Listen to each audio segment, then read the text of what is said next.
Pronto. A gente já começou a gravação, né? A aula hoje é a quinta aula do módulo 2, que é a ética em Kant no utilitarismo. Mas, na verdade, é ao contrário, né? O utilitarismo e Kant. E vocês vão entender por que essa ordem. O utilitarismo é uma corrente filosófica, né? Ela é uma corrente filosófica que inicia com Jeremy Bentham e com o seu discípulo, né, John Stuart Mill. John Stuart Mill é um cara que ficou muito famoso na filosofia, porque ele trabalhou conceitos de filosofia política, filosofia em ética, e ele era um ativista de, de ir para a rua mesmo. A mulher dele, ela era ativista sobre o sufrágio universal, né, porque as mulheres na época lutavam para ter direitos ao voto. E ele é um liberal, né? Ele é um liberal, ou seja, ele promovia os direitos individuais a todo custo, em detrimento do que o Estado queria não oferecer, dá para dizer assim. E porque o utilitarismo a gente chama de uma corrente e Kant a gente chama de Kant, né? Ele não chama uma corrente. O kantismo não é algo tão forte, né? Dá para dizer assim. Existe muita gente, lógico, que estuda Kant, mas não há modificações tanto de Kant, que o utilitarismo é uma corrente. Porque ela inicia com esses caras e ela tem desenvolvimentos durante o século XX, que a gente vai olhar ainda, sobre, por exemplo, questões bastante delicadas como aborto, eutanásia,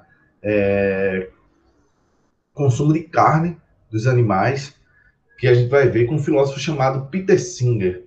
E E são consequências interessantes da teoria utilitarismo. Para Jeremy Bentham, né, geralmente chamam o que Jeremy Bentham pensa de consequencialismo, porque ele está preocupado com as consequências da ação.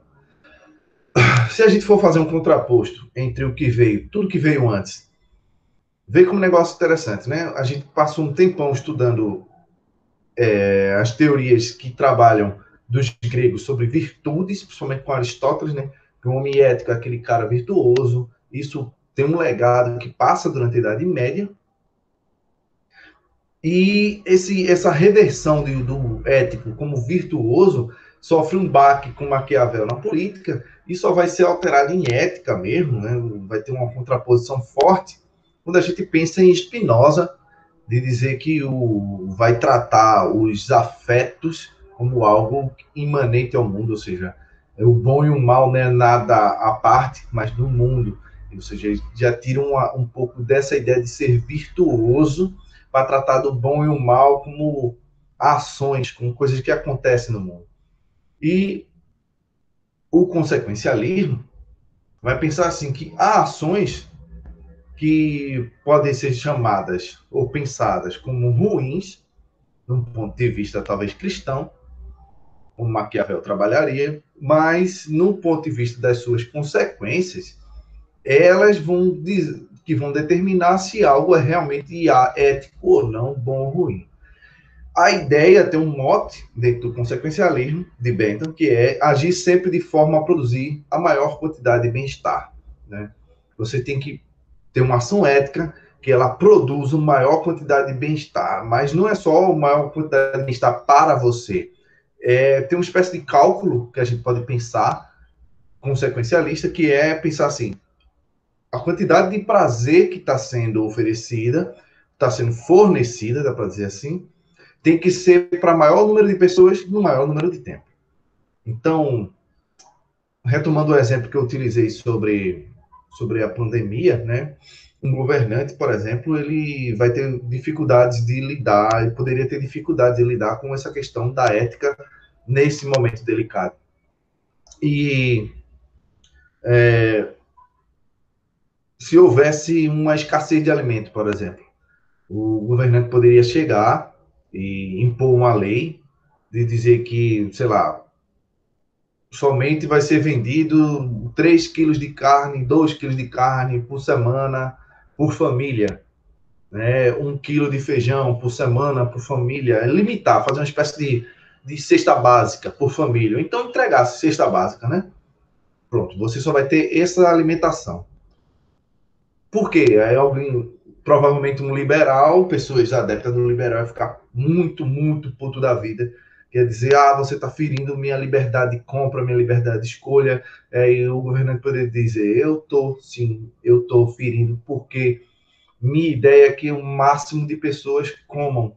Se o máximo de pessoas comam, o máximo de pessoas vão ter o mínimo para comer, eu vou estar fornecendo maior quantidade de prazer para maior quantidade de pessoas, pela maior quantidade de tempo possível.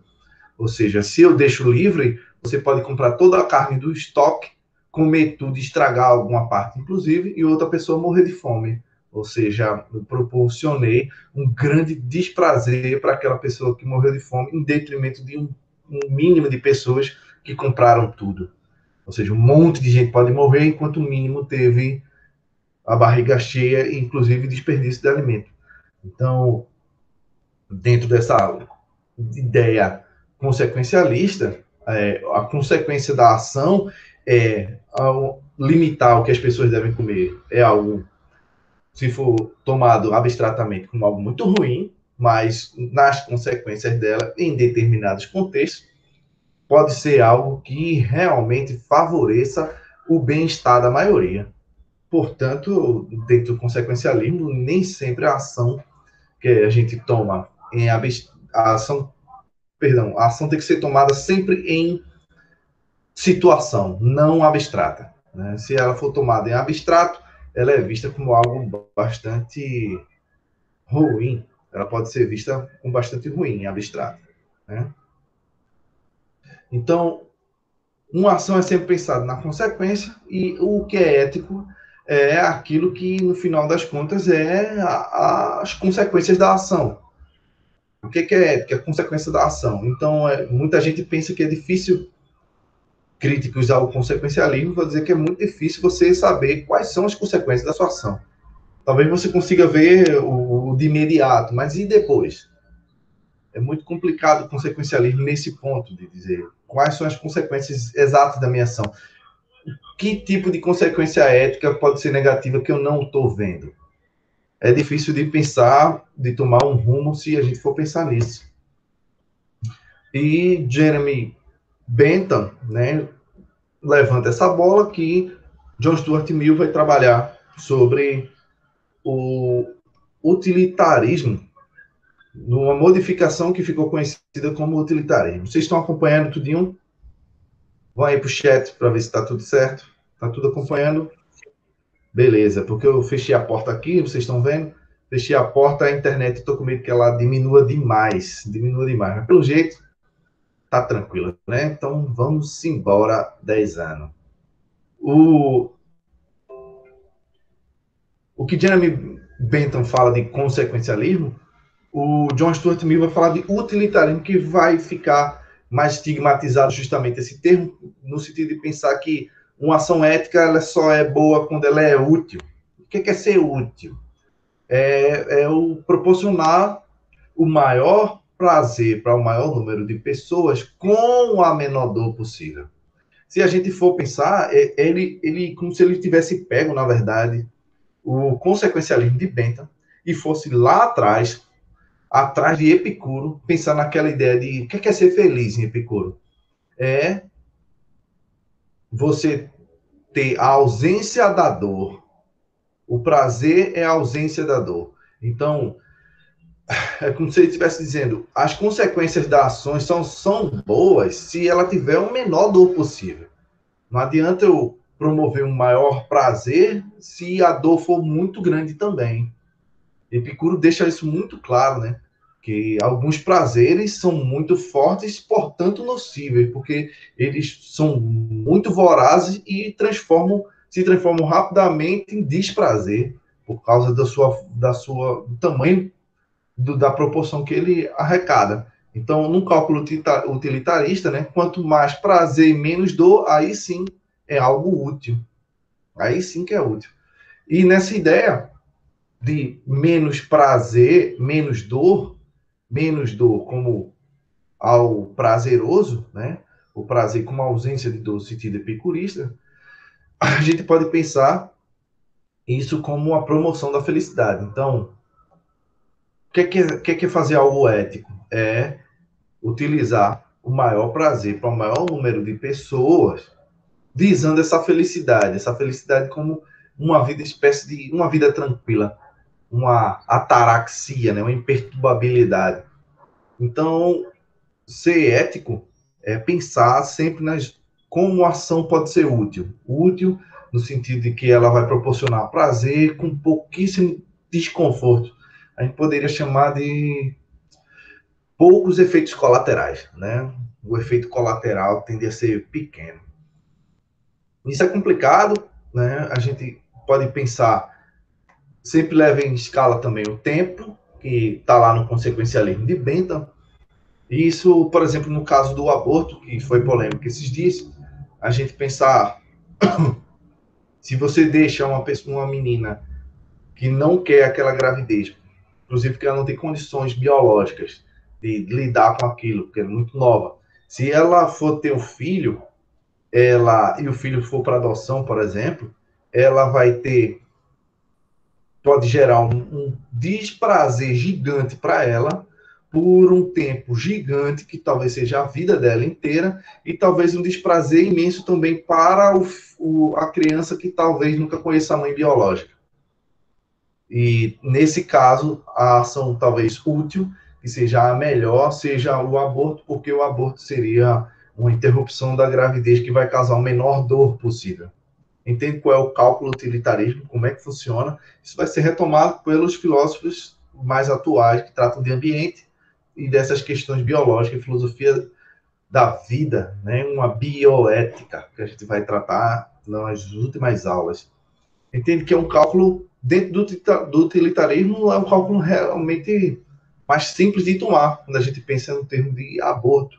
Lógico que tem várias variáveis, tem vários pontos que sempre devem ser levados em consideração, mas é algo que, num caso específico, como que foi esse da mídia, da menina de 10 anos, é um pouco mais simples, porque a gravidade da situação dela era muito maior, não estava falando de uma mulher de 30 anos, de 25, né, em perfeito estado de saúde, né, era algo bem mais polêmico, bem mais complicado. E um cara que não ficou muito contente com essa ideia do utilitarismo foi Kant. Né? Kant ele tem ele ficou muito famoso na filosofia com 3 livros, mas ele tem vários, né? Mas ele ficou famoso com 3 obras, que é uma espécie de trilogia, que é a Crítica da Razão Pura, Crítica da Razão Prática e a Crítica do Juízo. Ele ele vai falar de teoria do conhecimento e metafísica, o outro vai falar de ética, o outro vai falar de estética. A diferença, porque Kant ele vai dizer que a gente não tem como avaliar, apreender as coisas, o mundo como ele é em si mesmo, mas somente como ele aparece para nós. Então, a gente não tem como determinar como a ética tem que ser, como o mundo é, mas a gente pode fazer apenas o dever ser. O que chamam de que Kant trabalha é uma ética deontológica. Deontologia, para ficar fácil de decorar, é lembrar do dever ser. Então a gente vai tratar da ética do dever. Deve fazer tal coisa. Aí Kant, ele elaborou um tipo de pensamento que ele vai dizer que a gente tem que trabalhar algo como um fim em si mesmo, não como um meio. Isso ficou expresso na diferença que ele faz entre imperativo hipotético e imperativo categórico. O imperativo hipotético é uma hipótese, é um se então.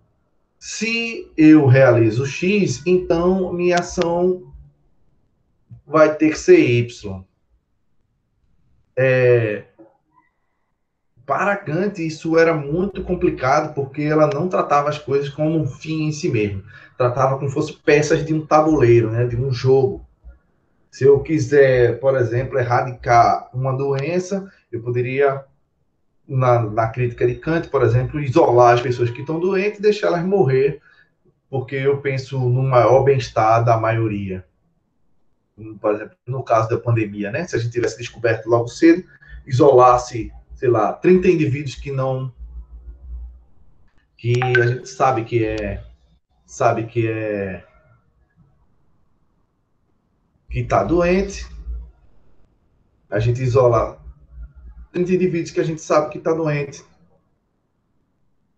e deixaria esses indivíduos para morrer, por exemplo. A gente poderia deixar esse indivíduo para morrer. Por quê?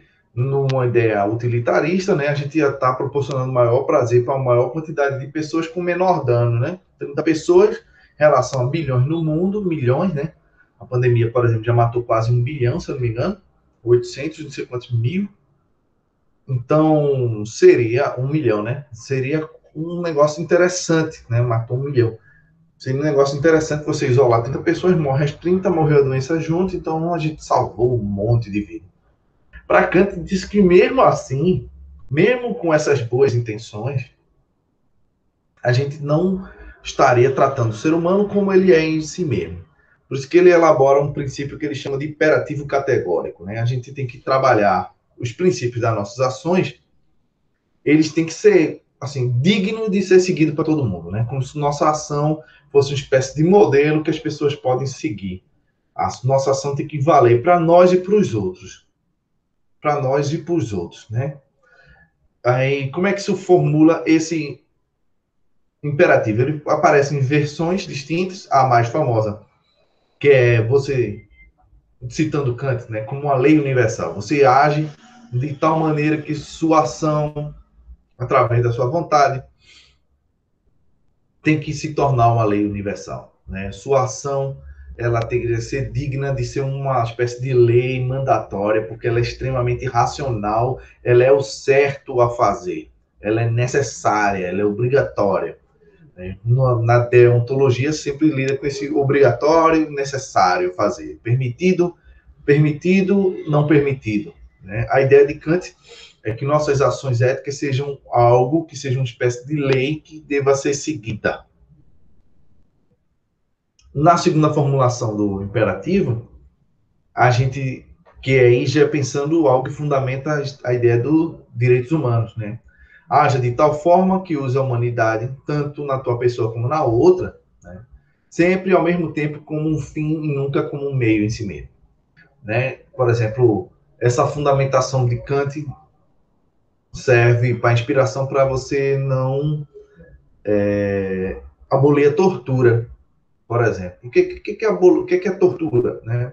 Vamos dizer que um cara cometeu um crime e ele não quer contar, ou ele sabe quem cometeu um crime e não quer contar. Aí a tortura pega o cara, você aflige dano físico até o cara confessar. Ou seja, ele não está sendo tratado como um fim em si mesmo, mas como um meio para chegar à verdade, chegar a algum outro propósito. Dizem que isso em guerra é o que acontece mais e deveria ser o permitido, porque em guerra a ideia é vencer, né? Por baixo dos panos as pessoas fariam. Pegam o cara lá, tortura e o cara conta os segredos de Estado que não deveria contar para ninguém. Kant vai dizer que essa situação é uma situação lógica extrema, mas se você permite, você pensa que a tortura pode ser executada, então pode ser executada com você mesmo, se você pensar em termos de imperativo categórico. Se você está deixando que o outro tem uma arma em casa que possa matar qualquer um que afronte sua residência, você pode pensar que o cara pode te matar também junto. Então, é sempre essa via de mão dupla que é complicado para pensar. E Kant sempre diz que tem que ser levado em consideração as pessoas como fim em si mesmo, não como um meio para chegar a algum propósito. Enfim, aí eu já falei, né, as pessoas nunca devem ser utilizadas como fim e deve ser tratada sempre como uma dignidade. Kant levanta essa bandeira da dignidade humana e isso é sempre muito importante porque, por exemplo, se você pensa na dignidade humana, você, por exemplo, pode pensar que alguém que tem uma doença degenerativa teria direito talvez à eutanásia, porque ela não está mais tendo uma vida digna. Se ela não consegue, por exemplo, se alimentar sozinha, não consegue andar, não consegue fazer muitas funções, sente muita dor, por exemplo. Então, ela deveria ter o direito de, pensando, se você pensar que você, naquela situação, gostaria de que sua vida desse um encerramento digno, então você deveria aceitar que para aquela pessoa isso também ocorra, ou seja, aceitar que a eutanásia, nesse tipo de casos, seja aceitável moralmente, entende? Porque eu estou tratando a dor do outro e o outro como um fim em si mesmo. O sofrimento dele está tornando a vida dele deixando de ser digna. Aí, quando a gente pensa, por exemplo, num contexto de isolamento social, que eu falei da outra vez, né? Quando você pensa em ficar em casa, você está dizendo que para outra pessoa também ficar. No sentido de que a sua ação serve de espelho para outra pessoa, né? Ou seja, eu estou tratando a ação e a saúde do outro e a vida do outro como um fim em si mesmo. Eu não quero sair para me contaminar, então eu fico em casa para que o outro também não me contamine. É sempre uma via de mão dupla nesse sentido kantiano.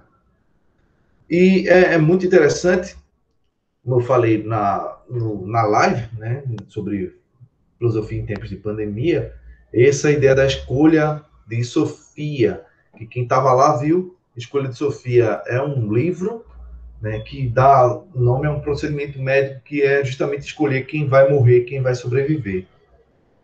Se você está num momento de UTI lotada, né, como foi em alguns países, você tem hora que você não sabe quem você escolhe. Aí os médicos criaram procedimentos, protocolos de dizer os mais velhos têm menos chance de viver, então vai ser determinada pessoa. Se tem menos comorbidades, menos aí. Tem toda uma lista de protocolos objetivos, né? Com tentativa de ser o máximo objetivo possível para o médico não ter que ter realmente um conflito ético sobre o que fazer. Ele faz uma espécie de checklist e faz, não, essa pessoa corresponde e tem mais chances do que a outra. Isso acontece, por exemplo, no filme Eu, Robô, com Will Smith, que não tem nada a ver com a obra Eu, Robô, tem pouco, na verdade, a ver com a obra Eu, Robô, de Isaac Asimov. No filme, logo num trecho, mostra por que o Will Smith tem raiva de robô e mostra por que ele tem essa raiva dele é derivada de uma escolha que o robô fez em base de um cálculo, uma espécie de escolha de Sofia, probabilística. O Will Smith perde o controle, não lembro direito, cai num lago de carro, com tudo, com a filha dentro, e o robô pula para salvar ambos. E no cálculo não dava para salvar os dois. Will Smith assinala para o robô salvar a filha dele, só que o robô acaba salvando o Will Smith, porque é o que tinha mais chances de sobreviver. A filha dele tinha menos chances de sobreviver. Ou seja, no que a gente chamaria de um raciocínio mais humano, o humano sempre prezaria pela filha porque sabe que os seres humanos pais, né, preferem dar a sua vida à filha, né? Preferem morrer e deixar a filha com poucas chances de ser resgatada do que ele com muitas chances de deixar a filha morrer. Então, mas o robô não tem esse entendimento de relação pai e filho, então foi isso que complicou. Ele ficou com muito ódio, porque a escolha foi feita de uma forma muito objetiva, médica, né? E não foi pensado outros critérios que na programação do robô não entravam. E essa é uma trama parecida com isso, é parecido naquele filme da Netflix, I Am Mother, esse aí que vocês estão vendo da capa, não tem tradução, título, né? I Am Mother mesmo, eu sou mãe, que essa menina aí é criada por essa robô, e a robô tem uma hora que ela tem uma aula, literalmente, sobre Kant e utilitarismo. Literalmente, né? Não estou inventando. Ela cita Kant, cita os filósofos, porque ela está tendo uma espécie de analogia dessa situação, de quem você deve salvar, se tem órgão ou não. Aí vocês dão uma olhada lá, que eu não vou dar um spoiler maior que esse, vocês dão uma olhada, quem não viu, acho que muita gente deve ter assistido, depois que eu tratei naquele ponto, né? Enfim, em resumo, a gente está... Em resumo, a gente...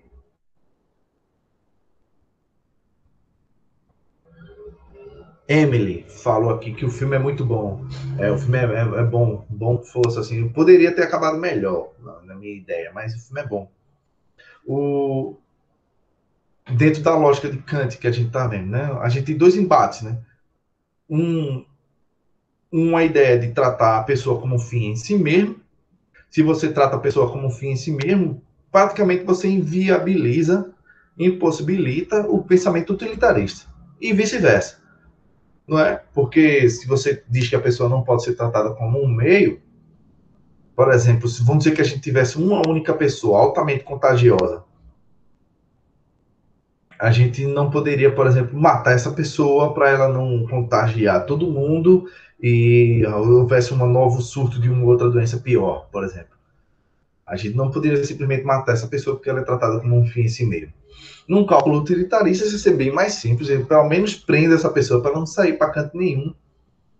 E se ela não vai ter dignidade, mas pelo menos as outras pessoas não vão morrer. Né? Se a gente tivesse uma doença por aí com a taxa de, sei lá, 30% de letalidade, 40%, né? Como foram algumas doenças nos outros séculos. Então, é muito alto, né? 40% é muito alto, assim, você vai ver gente morrendo de rodo. Então, não daria para ter um critério tão, como posso dizer assim, humanista. Os critérios de Kant são interessantes que acabam com um desenrolar histórico, fundamentando que Kant e muitos outros filósofos falam, lógico, sobre direitos humanos, no sentido de que todo mundo tem que ser prezado pela sua dignidade, ou seja, direito à moradia, por exemplo. Né? Direito à moradia é pensar na dignidade. A pessoa mora na rua, ela está sofrendo, né? E você não está vendo o fim em si mesmo que ela é, a pessoa nela mesmo. Então é um pouco Kant ele fundamenta algumas coisas de um lado, enquanto do outro lado o utilitarismo ajuda a ter um pensamento um pouco mais, eu posso pensar assim, estratégico enquanto política, né? Dificilmente alguém que assuma algum cargo político, qualquer que seja, que seja esses cargos, dificilmente essa pessoa vai ter possibilidade de fazer o que Kant não queria, que é essa mescla entre, como Maquiavel dizia, né, a ética particular e a ética pública. Nesse caso, tem que prevalecer a ética do governante. O governante precisa tomar ações que, em particular, ele não tomaria, que seriam consideradas, talvez, anticristãs, antiéticas e etc. Mas esse governante ele não vai ter muita opção, porque ele precisa pensar na maioria, né? A maioria tem que estar viva, tem que estar comendo, tem que estar trabalhando, tem que estar fazendo um monte de coisa. Então é difícil. Tem que ter paz, né? Tem que ter paz, não pode ter o conflito. Então é sempre sacrificar algumas peças em prol de outras, em termos de pensamento político. Por isso que o utilitarismo ele tem uma espécie de eixo e um norte para pensar. Então, assim, se você vai pensar em termos de utilitarismo na política, você tem que pensar também no menor dor possível que você vai causar. Não é simplesmente causar um estrago para sobreviver todo mundo, ou a maioria, mas qual é o menor dano que você pode aplicar.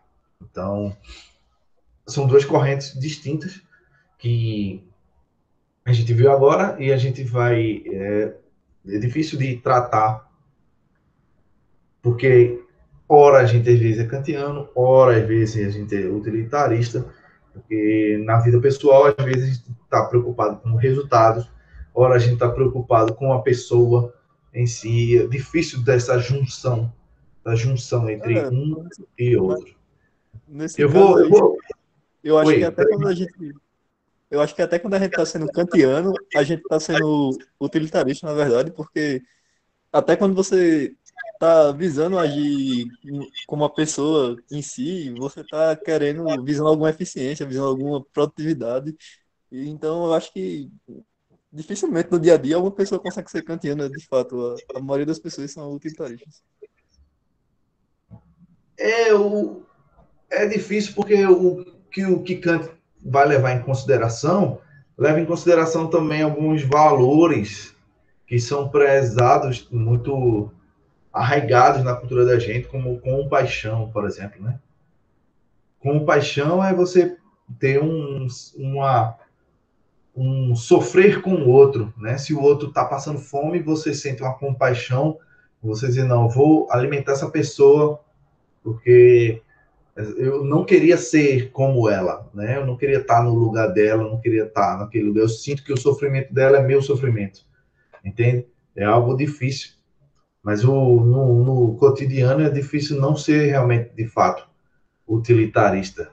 O utilitarismo é algo muito forte, é algo muito forte, de fato. Enfim, eu vou parar a aula por aqui. Vocês têm alguma pergunta? Eu vou parar a gravação para ficar mais curto para quem for assistir depois.